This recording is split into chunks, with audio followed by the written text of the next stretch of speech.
மீஞ்சூர் வண்டலூர் வெளிவட்ட சாலையில் LPG tanker lorry கவிழ்ந்து விபத்து ஏற்பட்டிருக்கிறது.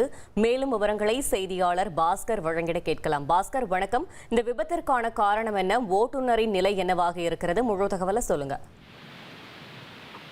திருவள்ளூர் மாவட்டம் அத்திப்பட்டு அருகில் உள்ள இந்தியன் ஆயில் எல்பிஜி முனையத்தில் இருந்து எரிவாயு ஏற்றிக்கொண்டு தென்காசி சேர்ந்த லாரி ஓட்டுநர் முருகன் டேங்கர் லாரி ஆந்திரா மாநிலம் கடப்பா நோக்கி சென்றார்.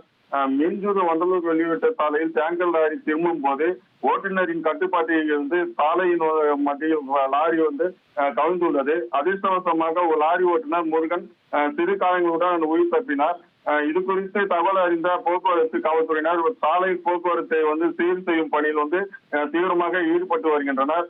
எண்ணெய் நிறுவன பாதுகாப்பு அதிகாரிகள், தீயணைப்பு வாகனம், ஆம்புலன்ஸ் வாகனம் வரவழைக்கப்பட்டு லாரியின் தற்போது வரையில் எரிவாயு கசிவு எதுவும் ஏற்படவில்லை என உறுதி செய்யப்பட்டுள்ளது.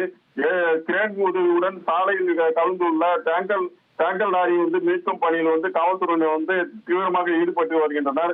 எல்பிஜி டேங்கர் லாரி சாலை கவிழ்ந்து உள்ளதால் பகுதியில் பெரும் பரபரப்பை ஏற்படுத்தியுள்ளது. சிறிது நேரம் போக்குவரத்தும் பாதிக்கப்பட்டுள்ளது.